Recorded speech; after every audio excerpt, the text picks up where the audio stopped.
Bonjour à vous, vous êtes sur ma chaîne Chronique d'une colère ordinaire et nous sommes le 7 mai 2025, il est 16h29. Alors c'est au peuple russe que je m'adresse, auquel je voudrais rendre un vibrant hommage. Je voudrais, en homme de mémoire, qui tente de garder la raison et refuse les bassesses politiques et idéologiques, exprimer envers la nation russe toute la gratitude et le respect que j'éprouve envers l'immense sacrifice que ces hommes et ces femmes russes consentirent durant la Deuxième Guerre mondiale. Devant l'ignoble attitude des instances dirigeantes de la plupart des pays de l'Union européenne, maintenant fascisantes, corrompues et inféodées aux puissances mortifères et hégémoniques de l'État profond américain, toute personne honnête et ayant encore en mémoire les faits historiques de notre récent passé, ne peut qu'être révoltée. Cette attitude est par ailleurs conforme à l'idéologie dominante du mondialisme, qui vire actuellement au fascisme et a pour but de dominer le monde en détruisant, dans un premier temps, la Grande Russie, qui est un verrou dans la progression de ces idées pernicieuses et destructrices des valeurs humanistes et d'une morale universelle basée sur le respect de la personne humaine. Dans sa haine de ce pays, qui résiste non seulement aux tentatives de conquête territoriale, mais aussi et peut-être surtout à la destruction programmée d'une société basée sur les valeurs humaines traditionnelles, que sont la famille, la fraternité, la solidarité, le respect de l'individu, la liberté de pensée et d'expression.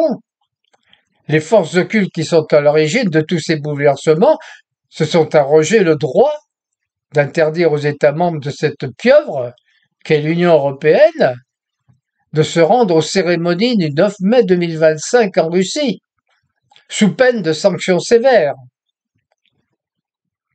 Cette déclaration est non seulement aberrante dans son absence de toute légalité juridique, mais c'est une insulte inacceptable à tous ceux qui refusent le nazisme, le fascisme et toute forme d'oppression de la personne humaine. La Commission européenne, dans la personne de sa ministre des Affaires étrangères, qui n'a par ailleurs aucune raison d'être, l'Union européenne n'étant pas un État, s'immisce dès lors illégalement dans la politique étrangère des États membres, qui, s'ils avaient encore en eux une petite idée de ce qu'est le sens de l'État, devraient sans attendre remettre vertement à sa place ce trublion inculte et irresponsable. On va ainsi assister à un événement tout à fait insupportable et qui montre la dérive orwellienne du monde occidental. On va commémorer la victoire sur le nazisme en Ukraine, un pays dirigé par des oligarques mafieux, soutenus par des cohortes de nazis qui ont comme modèle un homme qui collabora activement avec les Einsatzgruppen et tous les groupes SS en Pologne et en Ukraine.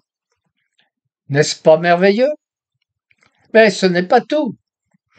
Le chef de ce pays, qui reste d'ailleurs à sa tête par un artifice juridique contestable, a déclaré qu'une tentative d'attentat sur la place Rouge pendant les commémorations du 9 mai était à prévoir et qu'il déconseillait aux chefs d'État ou à leurs représentants de s'y rendre.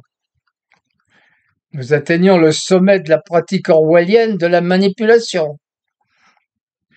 Je ne m'étendrai pas sur le côté outrancier et provocateur de cette manifestation, pas plus que sur la menace terroriste, qui montre l'immense bêtise qu'entraîne le fanatisme et l'idéologie poussée à l'extrême. Je voudrais simplement rappeler le cumul des pertes militaires de l'Union soviétique et de l'Allemagne nazie dans sa guerre d'invasion de l'Union soviétique se monte à 80% du total de toutes les pertes militaires enregistrées sur le théâtre d'opération européen de 1940 à 1945. C'est sur le front russe que la Wehrmacht a les reins brisés, bien avant le débarquement des Alliés en France. Les pertes en vie humaine sont colossales et les conditions de vie effroyables pour les deux camps. En 2001, les historiens russes estimaient les pertes du conflit germano-soviétique à 26,2 millions de tués, environ 16% de la population de l'Union soviétique de 1940. Donc plus de 11 millions de soldats et officiers, 6,8 millions de tués directs et 3,8 millions de prisonniers de guerre décédés entre les mains de la Wehrmacht. Et surtout, 15,6 millions de civils, puisque l'importance sans précédent des pertes civiles est d'abord la conséquence d'une guerre d'anéantissement menée en Union soviétique par le Reich nazi et ses Einsatzgruppen. C'est une citation tirée de Geopolitica par Jean-Pierre Arignon.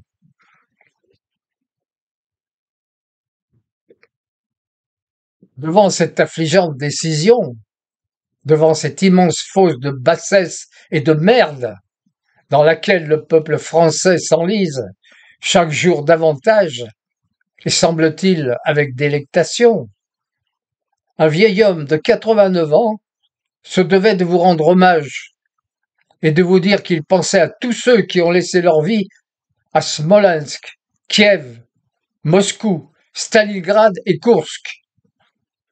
Vous tous en Russie avez pour la plupart un ancêtre qui a subi ce sort funeste, et vous en êtes fiers.